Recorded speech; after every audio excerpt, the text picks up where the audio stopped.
It is a commonly held misconception that people choose partners who are not good for them simply because they are incapable of better relationships, or because they have bad luck with love. Many people assume that if someone repeatedly finds themselves attracted to people who are unhealthy for them, it must be due to laziness, poor judgment, or a lack of self-respect. This idea oversimplifies the reality of human attraction and fails to recognize the deeper psychological and neurological patterns that influence partner selection. Attraction is rarely purely rational and is shaped by emotional conditioning, early life experiences, attachment styles, subconscious programming, and cultural narratives. Men and women alike often gravitate toward the same types of people not because they want to experience pain, but because familiarity, even when it is unhealthy, feels safe. Understanding this misconception is important because it shifts the focus from blame to insight, allowing individuals to explore why they are drawn to certain patterns and how they can begin to break them. From a psychological standpoint, early experiences with caregivers, siblings, and peers play a critical role in forming expectations for relationships. Children learn what is safe and what is normal through repeated interactions, and those lessons carry into adulthood. Attachment theory shows that these early bonds form internal models that influence how people perceive closeness, trust, and emotional safety. Research estimates that approximately 50 to 60% of adults have a secure attachment style, meaning they are generally comfortable with intimacy and capable of balancing independence and closeness. However, around 40% of adults have some form of insecure attachment style, including anxious attachment, experienced by about 15 to 20% of adults, avoidant attachment seen in roughly 20 to 25% of adults, and disorganized attachment occurring in 3 to 5% of adults. Insecure attachment often results from childhood experiences with inconsistent affection, neglect, or conflict. These individuals are more likely to repeat relational patterns that mirror their early experiences, even when they are consciously aware that these patterns are unhealthy. People with anxious attachment frequently pursue partners who are emotionally unavailable or inconsistent because they seek validation and reassurance from external sources. Their nervous systems have learned that love and attention are unreliable and must be pursued through effort. This often leads to cycles of chasing approval and experiencing disappointment. People with avoidant attachment may be drawn to partners who demand emotional closeness because they are accustomed to suppressing their own needs. They maintain emotional distance to protect themselves while simultaneously craving intimacy. Disorganized attachment often combines anxious and avoidant tendencies, creating internal conflict and confusion. These patterns are not failures of character or willpower, but coping mechanisms formed in response to early life experiences. Understanding these patterns is the first step toward breaking cycles that keep people trapped in unhealthy relational dynamics.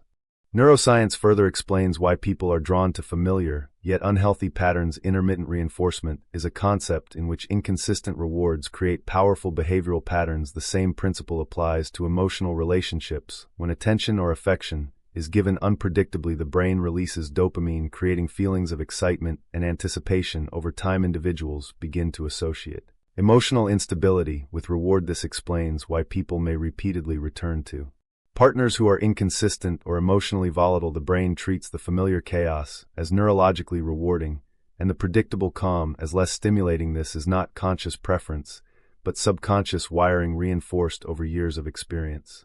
Society and culture also play a major role in shaping attraction patterns. Movies, television shows, literature, and social media frequently glorify relationships that are dramatic, unpredictable, or forbidden. They present the emotionally unavailable or volatile partner as thrilling, desirable, or exciting, while portraying stable, caring partners as less passionate or boring. A 2018 study analyzing romantic films found that 80% of leading relationships involved at least one partner engaging in unhealthy behaviors such as jealousy, poor communication, or emotional volatility. Despite these behaviors, the relationships were depicted as desirable. Audiences internalize these narratives, growing up believing that intense drama equals passion and excitement, which reinforces the appeal of partners who are not consistently healthy or emotionally available.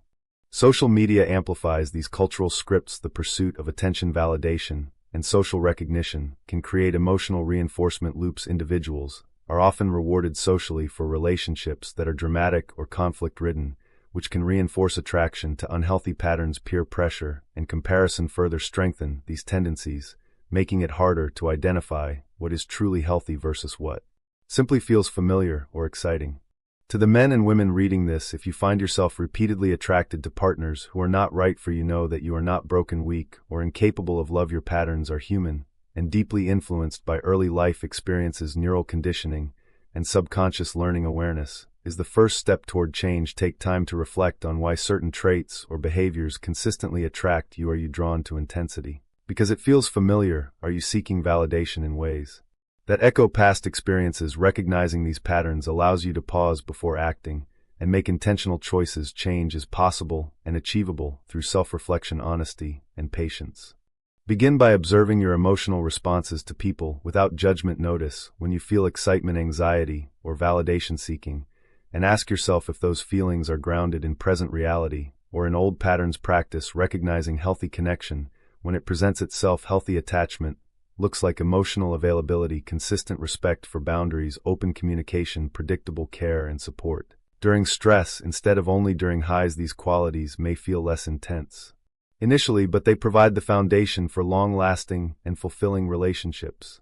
Creating healthier relationships also requires learning to set boundaries and honor your own needs. Too often people normalize repeated disappointment, mistreatment, or emotional neglect because it feels familiar, but familiarity does not equal worthiness. Surround yourself with people who communicate honestly, encourage growth, and respect boundaries. Seek support from friends, mentors, or professionals if patterns are deeply entrenched. Seeking help is not a sign of weakness, but a commitment to your own well-being.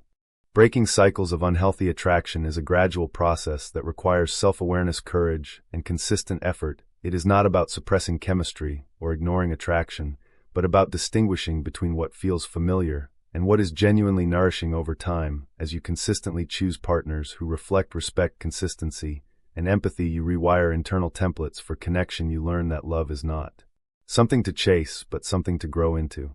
Ultimately, the misconception that repeated unhealthy attraction is due to bad choices, laziness, or self-sabotage ignores the complexity of human relational behavior. Attraction is shaped by attachment patterns, reward circuitry in the brain, and cultural narratives that glorify instability. Women and men are not consciously choosing dysfunction.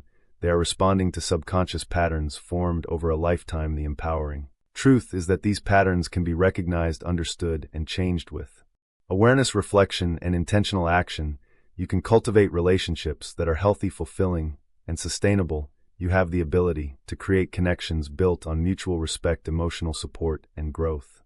Your relational future does not have to repeat the patterns of your past. Every decision, every interaction, and every relationship is an opportunity to practice healthier behaviors. By intentionally choosing partners who reflect stability, empathy, and respect, you shift your internal relational programming. Over time, this leads to more consistent and fulfilling relationships. You are capable of developing connections that are not only exciting but emotionally nourishing and lasting. So in closing, I'm going to leave you with this final thought. So let's take a moment to reflect on how far you have come in understanding yourself and your patterns. Recognize that every small choice to prioritize emotional safety and mutual respect strengthens your ability to build healthier connections. Understand that growth is a process, and that self-compassion is just as important as self-awareness. Celebrate the steps you take toward relationships that are emotionally fulfilling, supportive, and authentic. Remember that each conscious decision you make is a building block toward the love and connection you deserve, and that each moment of awareness brings you closer to forming bonds that will last an eternity. Thank you for listening. Till next time.